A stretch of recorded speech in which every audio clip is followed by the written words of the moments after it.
Hi all, welcome to learn and earn. നമ്മുടെ ഇന്നത്തെ topic ഭൂമിയുടെ ഘടന. കഴിഞ്ഞ ക്ലാസ്സിൽ നമ്മൾ ഭൂമിശാസ്ത്ര അടിസ്ഥാന തത്വങ്ങളാണ് പഠിച്ചത്. എല്ലാവരും കൃത്യമായി പഠിച്ചിട്ടുണ്ടെന്ന് കരുതുന്നു. സോ നമുക്ക് ഇന്നത്തെ ക്ലാസ്സിലേക്ക് കടക്കാം. ഭൂമിയുടെ ഘടന.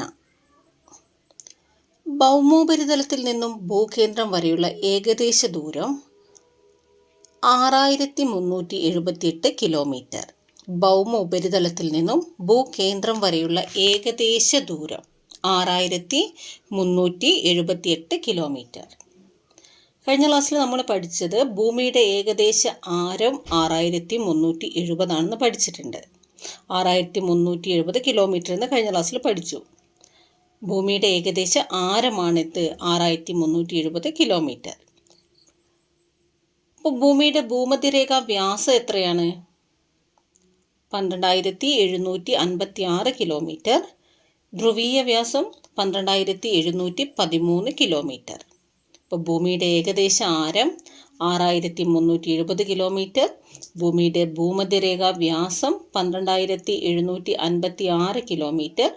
ഭൂമിയുടെ ധ്രുവീയ വ്യാസം 12713 കിലോമീറ്റർ. ഇന്ന് പഠിച്ചത് ഭൗമോപരിതലത്തിൽ നിന്നും ഭൂകേന്ദ്രം വരെയുള്ള ഏകദേശ ദൂരം 6378 കിലോമീറ്റർ. ഭൂമിയുടെ കേന്ദ്രഭാഗത്ത് അനുഭവപ്പെടുന്ന താപം. ഭൂമിയുടെ കേന്ദ്രഭാഗത്ത് അനുഭവപ്പെടുന്ന താപം ഏകദേശം 5000 ഡിഗ്രി സെൽഷ്യസ് ആണ്. ഏകദേശം 5000 ഡിഗ്രി സെൽഷ്യസ്. ഭൂമിയുടെ ഉള്ളിൽ നിന്നും വമിക്കുന്ന വിഷവാതകങ്ങളിൽ നിന്നും രക്ഷ നേടാൻ ധരിക്കുന്ന ജീവൻ രക്ഷാ ഉപകരണം. എന്താണ് ചോദ്യം? ഭൂമിയുടെ ഉള്ളിൽ നിന്നും വമിക്കുന്ന വിഷവാതകങ്ങളിൽ നിന്നും രക്ഷ നേടാൻ ധരിക്കുന്ന ജീവൻ രക്ഷാ ഉപകരണമാണ് ഓക്സിബോസ്. എന്താണ്? ഓക്സിബോസ്. ഭൂമിയിൽ ആഴം കൂടുന്നതിനനുസരിച്ച് താപവും മർദ്ദവും കൂടുന്നു. ഭൂമിയിൽ ആഴം കൂടുന്നതിനനുസരിച്ച് എന്ത് സംഭവിക്കുന്നു എന്നാണ് പറയുന്നത്? താപവും മർദ്ദവും കൂടുന്നു. എന്തുകൊണ്ടാണ് ഇതിന് കാരണം? മുകളിലത്തെ പാളികൾ ചെലുത്തുന്ന ഭാരമാണ് താഴേക്ക് പോകുന്തോറും ഈ മർദ്ദ വ്യതിയാനത്തിന് കാരണം. എന്താണ്? മുകളിലത്തെ പാളികൾ ചെലുത്തുന്ന ഭാരമാണ് താഴേക്ക് പോകുന്തോറും ഈ മർദ്ദ വ്യതിയാനത്തിന് കാരണം. ഭൂമിയിൽ ആഴം കൂടുന്നതിനനുസരിച്ച് താപവും മർദ്ദവും കൂടുന്നു. മുകളിലത്തെ പാളികൾ ചെലുത്തുന്ന ഭാരമാണ് താഴേക്ക് പോകുന്തോറുമുള്ള ഈ മർദ്ദ വ്യതിയാനത്തിന് കാരണം. ഭൂകമ്പ സമയത്ത് സൃഷ്ടിക്കപ്പെടുന്ന തരംഗങ്ങളെ വിശകലനം ചെയ്തതിൻ്റെ അടിസ്ഥാനത്തിൽ ഭൂമിയെ വ്യത്യസ്ത പാളികളായിട്ട് തരംതിരിച്ചിരിക്കുന്നു. എന്തിൻ്റെ അടിസ്ഥാനത്തിലാണ്?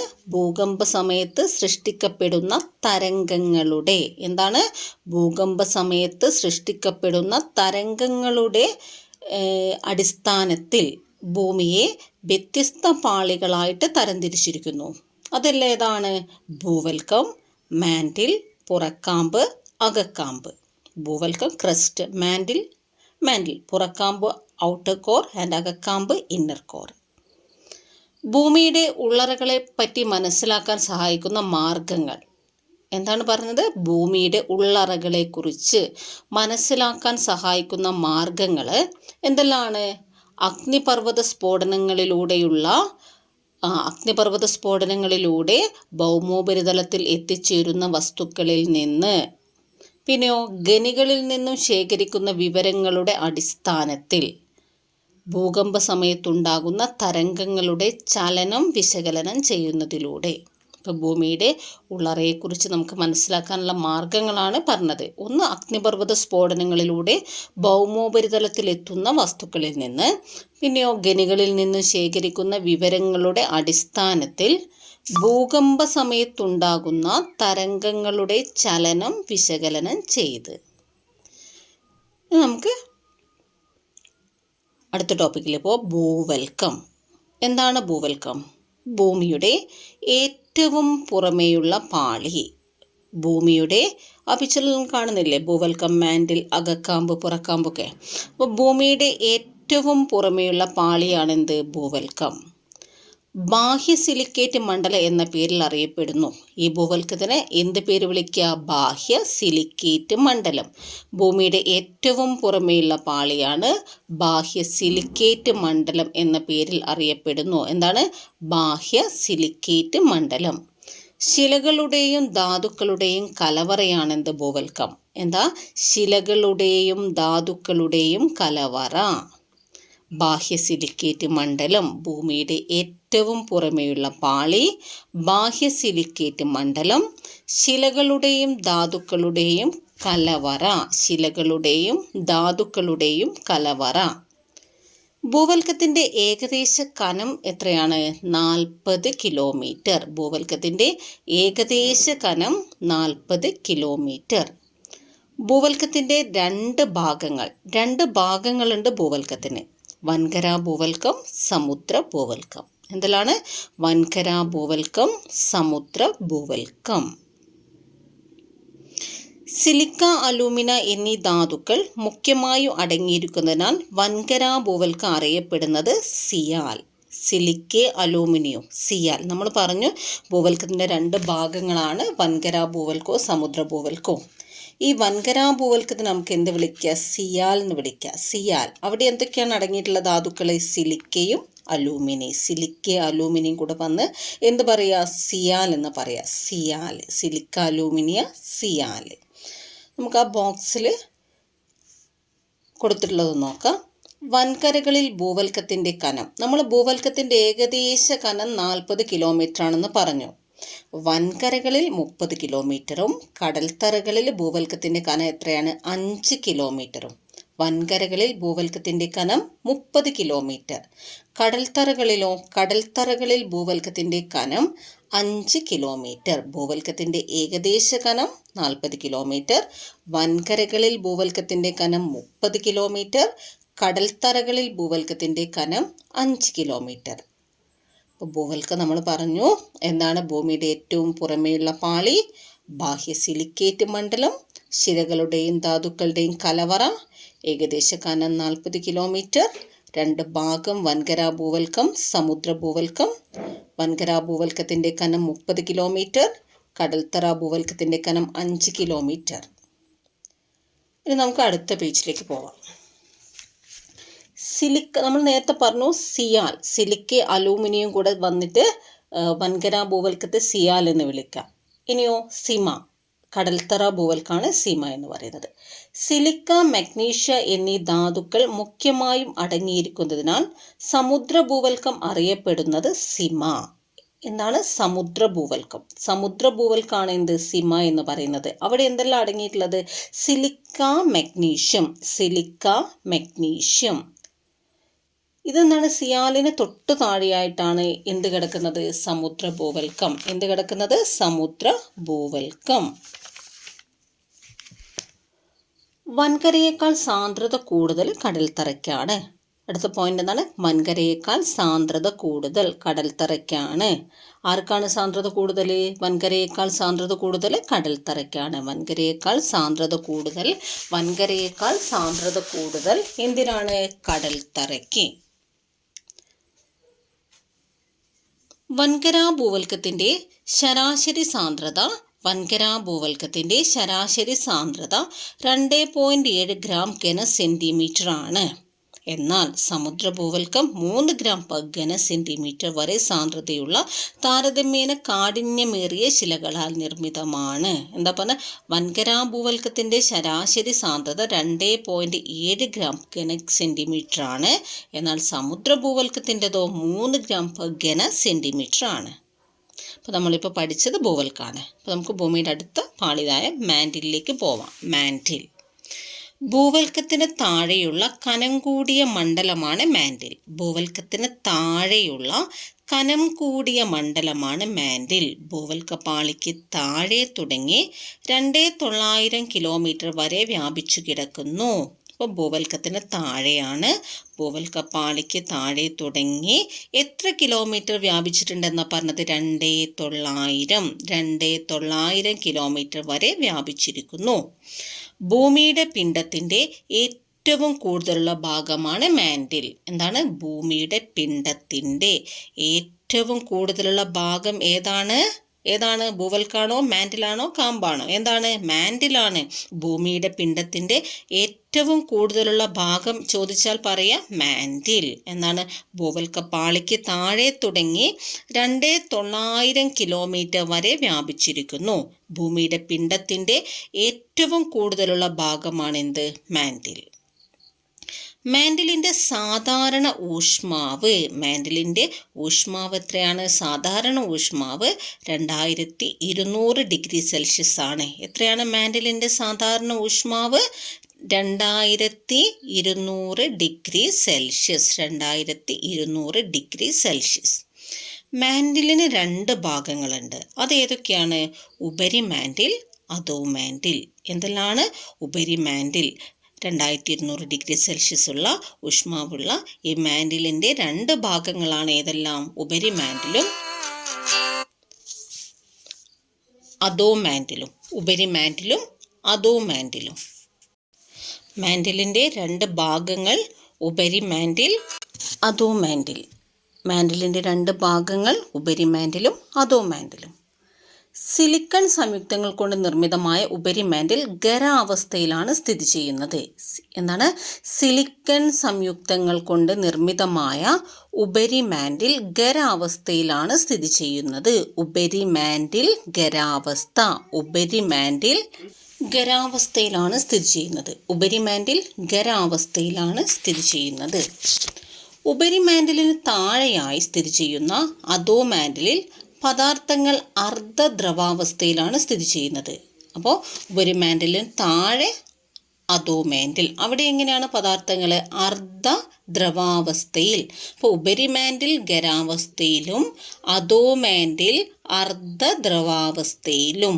ഉപരി മാൻറ്റിൽ ഖരാവസ്ഥയിൽ, അധോ മാൻറ്റിൽ അർദ്ധദ്രവാവസ്ഥയിൽ. അത് മാറിപ്പോവരുത്. അപ്പോൾ അധോ മാൻറ്റിൽ ഓർത്താൽ മതി. അർദ്ധദ്രവാവസ്ഥയിൽ. ഉപരി ഖരം. ഉപരി ഖരം.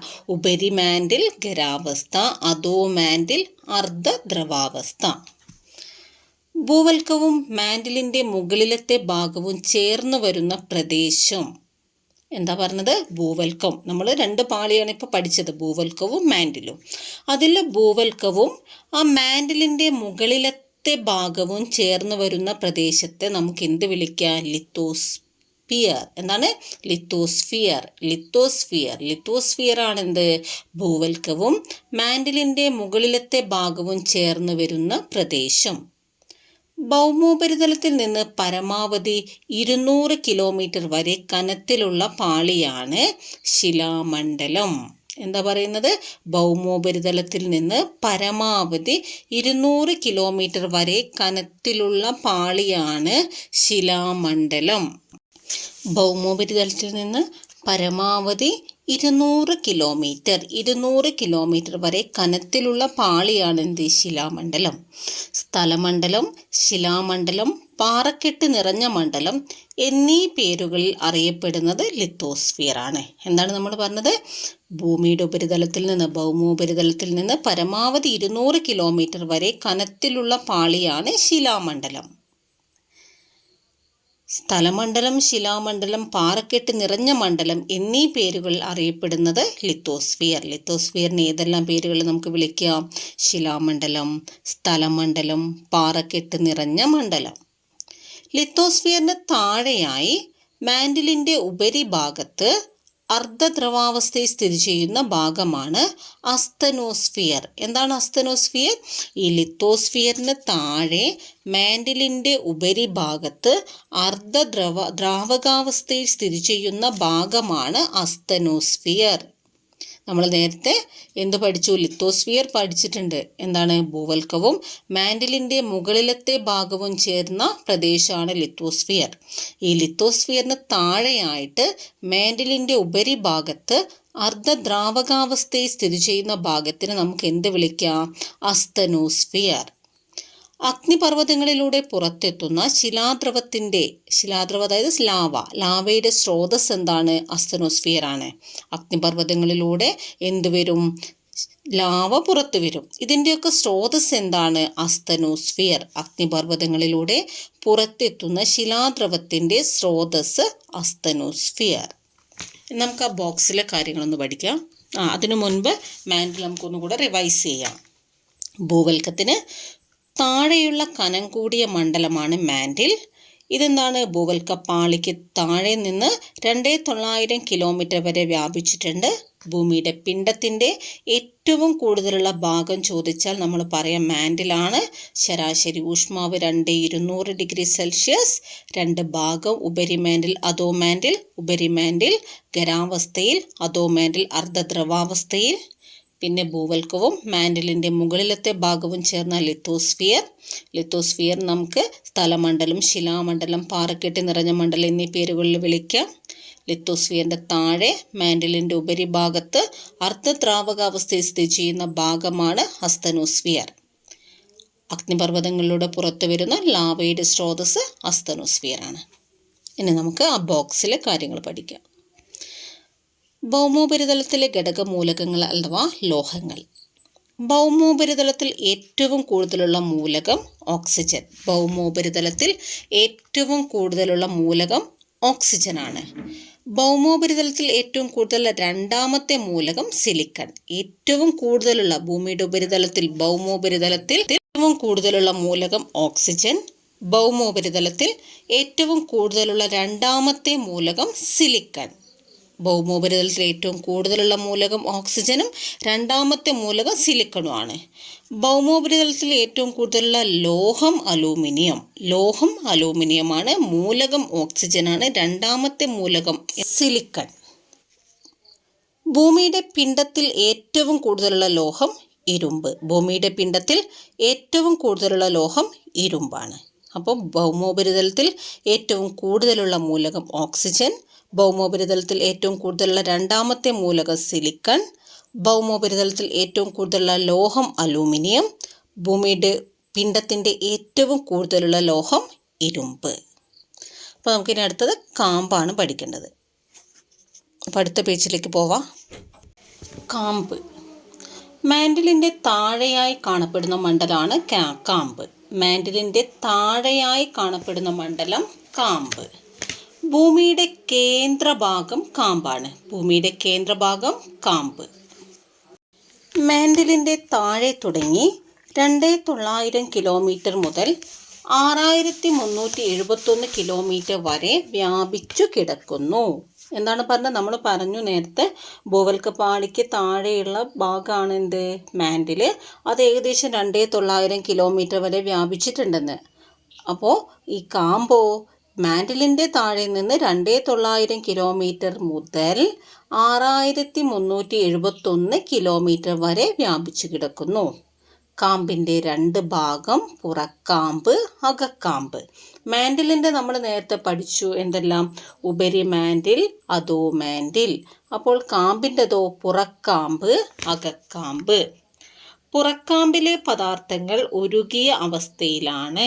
പുറക്കാമ്പിലെ പദാർത്ഥങ്ങൾ നമ്മൾ നേരത്തെ ഉപരിമാൻഡിൽ ഖരാവസ്ഥയിലും അധോമാൻഡിൽ അർദ്ധദ്രവാവസ്ഥയിലുമാണെന്ന് പഠിച്ചു. അപ്പോൾ ഇവിടെ നമ്മൾ പഠിക്കുന്നത് പുറക്കാമ്പിലെ പദാർത്ഥങ്ങൾ ഉരുകിയ അവസ്ഥയിലാണ്. ഭൂമിയുടെ അകക്കാമ്പ് ഖരാവസ്ഥയിലുമാണ്. നേരത്തെ ഉപരിമാൻഡിലാണ് ഖരാവസ്ഥ പറഞ്ഞത്. ഇപ്പോൾ അകക്കാമ്പ്, ഭൂമിയുടെ അകക്കാമ്പ് ഏതവസ്ഥയിലാണ്? ഖരാവസ്ഥയിലാണ്. ഭൂമിയുടെ കേന്ദ്രഭാഗത്ത് അനുഭവപ്പെടുന്ന ഉയർന്ന മർദ്ദം മൂലമാണിത്. എന്താണ്? ഭൂമിയുടെ കേന്ദ്രഭാഗത്ത് അനുഭവപ്പെടുന്ന ഉയർന്ന മർദ്ദം മൂലം. ഭൂമിയുടെ പുറക്കാമ്പിലെ പദാർത്ഥങ്ങൾ ഉരുകിയ അവസ്ഥയിലാണ്. എന്നാൽ ഭൂമിയുടെ അകക്കാമ്പ് ഏതവസ്ഥയിലാണ്? ഖരാവസ്ഥയിലാണ്. അതിൻ്റെ കാരണം എന്താണ്? ഭൂമിയുടെ കേന്ദ്രഭാഗത്ത് അനുഭവപ്പെടുന്ന ഉയർന്ന മർദ്ദമാണ്. അകക്കാമ്പിൻ്റെ ഏകദേശ കനം എത്രയാണ്? 3400 കിലോമീറ്റർ. അകക്കാമ്പിൻ്റെ ഏകദേശ കനം എത്രയാണ്? 3400. ഭൂവൽക്കത്തിൻ്റെ ഏകദേശ കനം നമ്മൾ പഠിച്ചത് എത്രയാണ്? 40 കിലോമീറ്റർ ഭൂവൽക്കത്തിൻ്റെത്. ഇപ്പോഴോ അകക്കാമ്പിൻ്റെ ഏകദേശ കനം 3400 കിലോമീറ്റർ ആണ്. അകക്കാമ്പിൻ്റെ ഏകദേശ കനം 3400 കിലോമീറ്റർ ആണ്. മാൻഡിലിനും കാമ്പിനുമിടയിലുള്ള അതിർവരമ്പ് ഏകദേശം 2900 കിലോമീറ്റർ ആഴത്തിലാണെന്ന് കണക്കാക്കുന്നു. മാൻഡിലിനും കാമ്പിനുമിടയിലുള്ള അതിർവരമ്പ് ഏകദേശം 2900 കിലോമീറ്റർ ആഴത്തിലാണെന്ന് കണക്കാക്കുന്നു. കാമ്പിൻ്റെ തുടക്കഭാഗത്ത് സാന്ദ്രത 5 ഗ്രാം ഘനസെൻറ്റിമീറ്റർ ആണ്. ഭൗമകേന്ദ്രത്തിലെത്തുമ്പോൾ, അതായത് ഏകദേശം 6300 കിലോമീറ്റർ താഴ്ചയിൽ, സാന്ദ്രത 13 ഗ്രാം ഘനസെൻറ്റിമീറ്റർ ആയിട്ട് ഉയരുന്നു. നമ്മൾ പറഞ്ഞത് എന്താണ്? കാമ്പിൻ്റെ തുടക്ക ഭാഗത്ത് നമ്മൾ നേരത്തെ വൻകര ഭൂവൽക്കത്തിൻ്റെ സാന്ദ്രത 2.7 സമുദ്ര ഭൂവൽക്കത്തിൻ്റെ 3 ഗ്രാമുമാണെന്ന് പഠിച്ചിട്ടുണ്ട്. അപ്പോൾ ഇവിടെ പഠിക്കുന്നത് കാമ്പിൻ്റെ തുടക്ക ഭാഗത്തെ സാന്ദ്രത 5 ഗ്രാം ഘനസെൻറ്റിമീറ്ററും പിന്നെയോ അത് ഭൗമകേന്ദ്രത്തിലെത്തുമ്പോൾ, അതായത് ഏകദേശം നമ്മൾ നേരത്തെ പഠിച്ചിട്ടുണ്ട്, സ്റ്റാർട്ടിങ്ങിൽ നമ്മൾ പഠിച്ചിട്ടുണ്ട് എന്ത്, ഭൗമോപരിതലത്തിൽ നിന്നും ഭൂകേന്ദ്രം വരെയുള്ള ഏകദേശ ദൂരം എത്രയാണ്? 6378 കിലോമീറ്റർ ആണെന്ന്. ഭൂമിയുടെ ഏകദേശം 6370 കിലോമീറ്റർ ആണെന്ന് പഠിച്ചു. അപ്പോൾ ഭൗമകേന്ദ്രത്തിലെത്തുമ്പോൾ, അതായത് ഏകദേശം 6300 കിലോമീറ്റർ താഴ്ചയിൽ ഇതിൻ്റെ സാന്ദ്രത, തുടക്കഭാഗത്തെ സാന്ദ്രത 5 ആണ്. എന്നാൽ ഭൗമകേന്ദ്രത്തിലെത്തുമ്പോൾ ഇതിൻ്റെ സാന്ദ്രത 13 ഗ്രാം ഘനസെൻറ്റിമീറ്റർ ആയിട്ട് ഉയരുന്നു. ഭൂമിയുടെ അകക്കാമ്പിൻ്റെ ഏകദേശ ഊഷ്മാവ് 2600 ഡിഗ്രി സെൽഷ്യസ് ആണ്. മാൻഡിലിൻ്റെ സാധാരണ ഊഷ്മാവ് എത്രയാണ്? 2200 ഡിഗ്രി സെൽഷ്യസ് ആണ്. മാൻഡിലിൻ്റെ 2200 ഡിഗ്രി സെൽഷ്യസ് ആണ്. എന്നാൽ അകക്കാമ്പിൻ്റെ ഏകദേശ ഊഷ്മാവ് എത്രയാണ്? 2600 ഡിഗ്രി സെൽഷ്യസ്. മാൻഡിലിൻ്റെ 200 ഡിഗ്രി സെൽഷ്യസ്. കാമ്പ് മീൻസ് അകക്കാമ്പിൻ്റെത് 2600 ഡിഗ്രി സെൽഷ്യസ് ആണ്. അകക്കാമ്പ് നിർമ്മിച്ചിരിക്കുന്നത് നിക്കലും ഇരുമ്പും കൊണ്ടാണ്. Nickel plus iron, nife. അകക്കാമ്പിൻ്റെ മറ്റൊരു പേരാണെന്ത്? നിഫെ. നിക്കലും ഇരുമ്പും ചേർന്നിട്ട് നിഫെ. അപ്പോൾ നമ്മൾ കാമ്പാണ് പഠിച്ചത്. എന്താണ്? മാൻഡിലിൻ്റെ താഴെ കാണപ്പെടുന്ന ഭാഗമാണ് എന്ത്? പാളിയാണ് കാമ്പ്. ഭൂമിയുടെ കേന്ദ്രഭാഗമാണ്. മാൻഡിലിൻ്റെ താഴെ നിന്ന് 2900 കിലോമീറ്റർ മുതൽ 6371 കിലോമീറ്റർ വരെ വ്യാപിച്ചു. 2 ഭാഗം പുറക്കാമ്പ്, അകക്കാമ്പ്. ഇതിൽ പുറക്കാമ്പിൽ എന്താണ്? ഉരുകിയ അവസ്ഥയിലും അകക്കാമ്പ് ഖരാവസ്ഥയിലുമാണ് പദാർത്ഥങ്ങൾ സ്ഥിതി ചെയ്യുന്നത്. അകക്കാമ്പിൻ്റെ ഏകദേശ കനം 3400 കിലോമീറ്റർ ആണ്. കാമ്പിൻ്റെ തുടക്കഭാഗത്തെ സാന്ദ്രത 5 ഗ്രാം പെർ ഘനസെൻറ്റിമീറ്ററും പിന്നെ 6300 കിലോമീറ്റർ താഴ്ചയിൽ, അതായത് ഭൗമകേന്ദ്രത്തിലെത്തുമ്പോൾ അതിൻ്റെ സാന്ദ്രത 13 ഗ്രാം പെർ ഘനസെൻറ്റിമീറ്റർ ആണ്. ഭൂമിയുടെ അകക്കാമ്പിൻ്റെ ഏകദേശ ഊഷ്മാവ് 2600 ഡിഗ്രി സെൽഷ്യസ് ആണ്. അകക്കാമ്പിനെ നമുക്ക് നിഫെ എന്ന് വിളിക്കാം. നിക്കൽ ഇരുമ്പും ചേർന്നാണിത് നിർമ്മിച്ചിരിക്കുന്നത്. 2 പ്രീവിയസ് ക്വസ്റ്റ്യൻസ് അവിടെ കാണുന്നുണ്ട്. നമ്മൾ പഠിച്ചത് ഭൂമിയുടെ ഉൾഭാഗമായ നൈഫിൽ ഏതെല്ലാം ഭാഗങ്ങളാണ്? നിക്കലും ഇരുമ്പും. ഭൂവൽക്കത്തിൽ ഏറ്റവും കൂടുതൽ കാണപ്പെടുന്ന മൂലകം നമ്മൾ നേരത്തെ പഠിച്ചു. ഏത്? ഓക്സിജൻ. രണ്ടാമതായിട്ട് ഏതാണ്? സിലിക്കൺ. എന്നാൽ ലോഹം ചോദിച്ചാൽ ഏതാണ്? അലൂമിനിയാണ്. ഇനി നമുക്ക് ഒരു ബോക്സ് കാണുന്നില്ല, അതിർവരമ്പുകൾ, അതുകൂടെ പഠിക്കാം. സിയാലും സീമയും. സിയാൽ നമ്മൾ പഠിച്ചു. എന്തായിരുന്നു സിയാല്? വൻകര ഭൂവൽക്കം. സിയാൽ വൻകര ഭൂവൽക്കല്ലേ? സിമയോ സമുദ്ര ഭൂവൽക്കവും.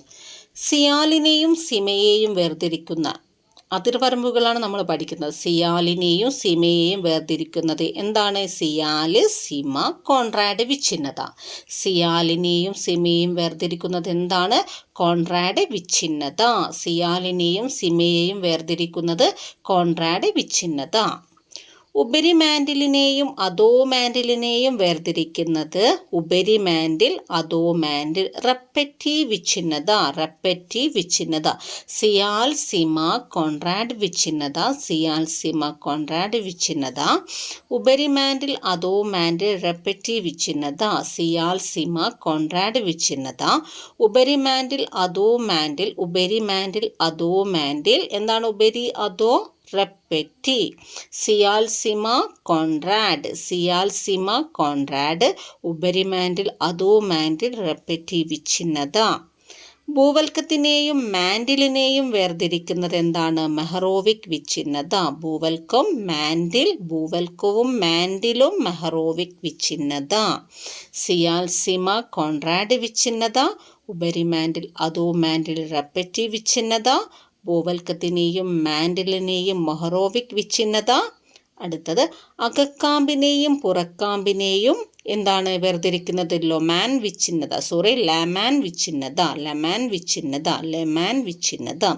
അകക്കാമ്പിനെയും പുറക്കാമ്പിനെയും വേർതിരിക്കുന്നത് ലമാൻ വിച്ഛിന്നത. അകക്കാമ്പ്, പുറക്കാമ്പ്, ലമാൻ വിച്ഛിന്നത. മാൻഡിലിനെയും കാമ്പിനെയും വേർതിരിക്കുന്നത് ഗുട്ടൻബർഗ് വിച്ഛിന്നത. അകക്കാമ്പിനെയും പുറക്കാമ്പിനെയും നമ്മൾ കാമ്പിൽ 2 ഭാഗം പഠിച്ചു, അകക്കാമ്പ്, പുറക്കാമ്പ്. അതെന്താണ്? ലമാൻ വിച്ഛിന്നത.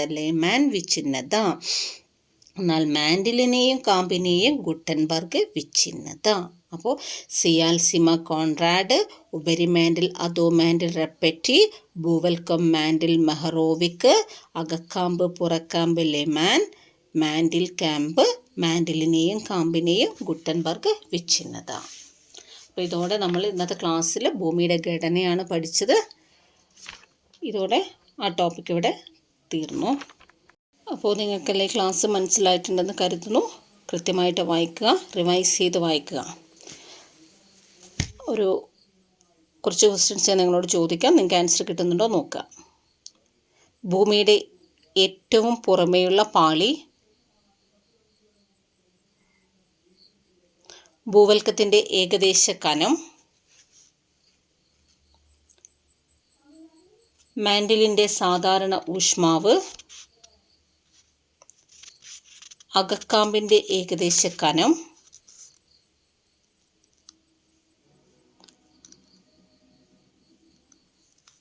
സിയാലിനെയും സിമയെയും വേർതിരിച്ചിരിക്കുന്നത്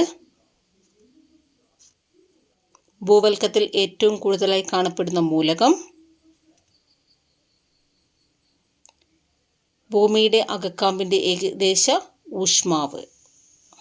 അപ്പോൾ ഇതോടുകൂടി ഇന്നത്തെ ക്ലാസ് ഇവിടെ അവസാനിച്ചിരിക്കുന്നു. നിങ്ങൾക്കെല്ലാവർക്കും ക്ലാസ് ഇഷ്ടപ്പെട്ടിട്ടുണ്ടെങ്കിൽ ലൈക്ക് ചെയ്യുക, ഷെയർ ചെയ്യുക, സബ്സ്ക്രൈബ് ചെയ്യുക. Thank you.